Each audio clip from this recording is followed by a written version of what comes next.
Баршаңызға сәлем достар. Бүгін мен сіздермен балық қору әдісімен бөлісетін боламын.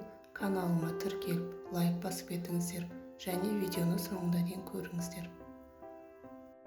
Мен сазан балықтарын қуыратын боламын. Сырты тазартылған және бөліктерге бөлінген балығымызды жақсылап тұздап аламыз және оны 15 минутқа бетін жауып қалдырамыз.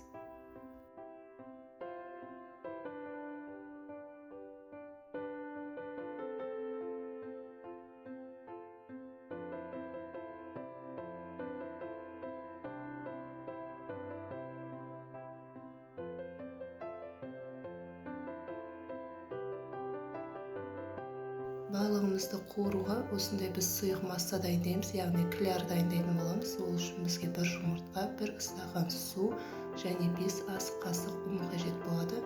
Бәрін қосып, жақсылап араластырамыз.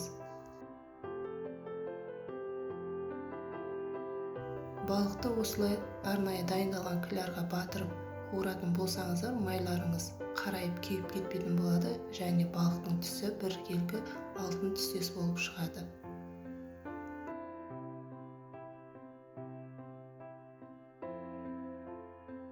Қызып тұрған майымызға осылай балықтарымызды клярға батырып алып қуыратын боламыз.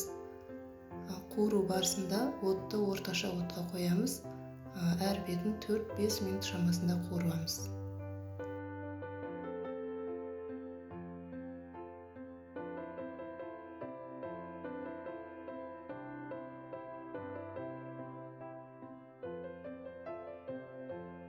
Міндетті түрде осы әдіспен дайындап көріңіздер. Балықтарыңыздың түсі біркелкі алтын түстес болып шығады және қытырлап өте дәмді болады.